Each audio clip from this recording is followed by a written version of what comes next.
слънчеви души! Днес искам да споделя с вас една много лесна техника за проявяване, т.е. за привличане на това, което желаете дълбоко в сърцето си. Искам да уточня обаче, преди да споделя с вас техниката, която се казва 5-5-5, и всъщност ще споделя как и при нас се случиха нещата, дали проработи. Преди да започнете да използвате каквато и да е техника за проявяване, за привличане на това, което желаете, много е важно първото нещо да отворите сърцето си. Да го направите с любов. Задължително трябва да сте във вибрацията на любовта. Иначе нещата няма да се получават точно така, както ги искате. Ще идват изкривени по някакъв начин. Така или иначе ще се получава нещо, тъй като всяка една мисъл, която изпращаме към Вселената, се връща обратно към нас по начина, по който ние желаем нещата да стават. Но когато няма любов, не сме отправили посланието с чисто сърце, тогава винаги има едно изкривяване, което се получава по пътя. Второто нещо, много важно, значи това са две много важни условия. Второто нещо е да изчистите пространството около себе си, както и себе си мислено и душевно, от всичко, което не ви служи. От старото. Тоест необходимо е да направите място за новото, за да може то да дойде и да настъпи тази промяна във вашия живот. Когато се освободите от старите неща, от това, което ви задръства емоционално и по всякакъв начин около вас, дори пространствено, да кажем, тогава нещата ще започнат да идват към вас. Ще започнете да ги привличате така или иначе. И спазвайки тези две малки правила, но много важни, днес ще споделя с вас тази техника 5-5-5. В какво се състои тя? Тази техника се състои в изписването на 55 пъти точно това, което желаете, в 5 последователни дни. Като много е важно тук да отправите точно посланието си. То винаги е важно посланието да бъде точно и конкретно отправено към Вселената, за да може да дойде точно така, както си го представяме. Но в случая, тъй като ще пишете, и е важно да се пише на ръка, да отбележа, тъй като тогава внасяме изцяло своята енергия в посланието, което отправяме.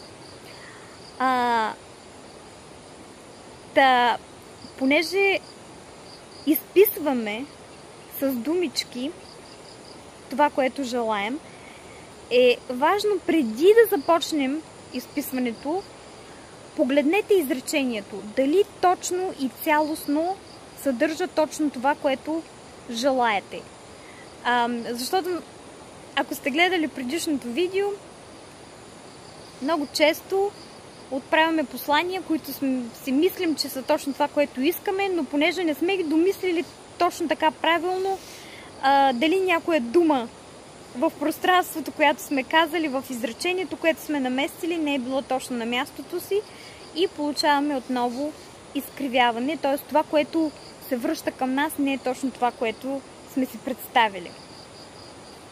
Второто, докато всъщност извършваме този ритуал, когато пишете тези 55 пъти всеки ден, нека да бъде във време, когато сте сами, когато сте отпочинали, когато може да се фокусирате изцяло върху това, което правите, върху вашето послание. И изписвайки това, което желаете, не само го изписвайте с думи, а си го представяйте. Така все едно вече се е случило във вашия живот. Все едно вече е дошло. Едно такова изпълнение на тази техника ще ви гарантирам много добри резултати. И дори и да не се върне към вас абсолютно всичко, точно това, което сте пожелали в цялата му сила, със сигурност ще имате резултати. Аз приложих тази техника преди около месец и желанието ни беше финансово да започнем да бъдем по-самостоятелни и по-добре, по-стабилни. И след приключването, дори още преди да бях приключила, след петия ден, преди петия ден всъщност от приключването, започнаха да пристигат все повече финансови предложения към нас и постъпления по един или друг начин. Ще отбележа, че ние почти изцяло се занимаваме с духовна работа, така че оттам идват и нашите постъпления, така се издържаме, както и от спестявания, които сме имали преди това, от усърдната ни работа през годините. Както казват, сейте на пролет и женете на есен. Ние сега сме общо взето в периода на жъненето, но така или иначе нещата в началото са винаги трудни, каквото и да започваме. Не се предавайте, просто продължавайте напред.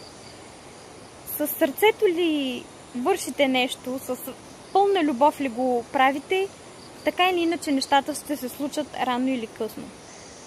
Това е техниката накратко. Надявам се да я изпробвате и да пишете като коментар отдолу как са се получили нещата при вас. Дори да не изпълни изцяло вашите очаквания, всъщност тази техника продължава да работи много след това.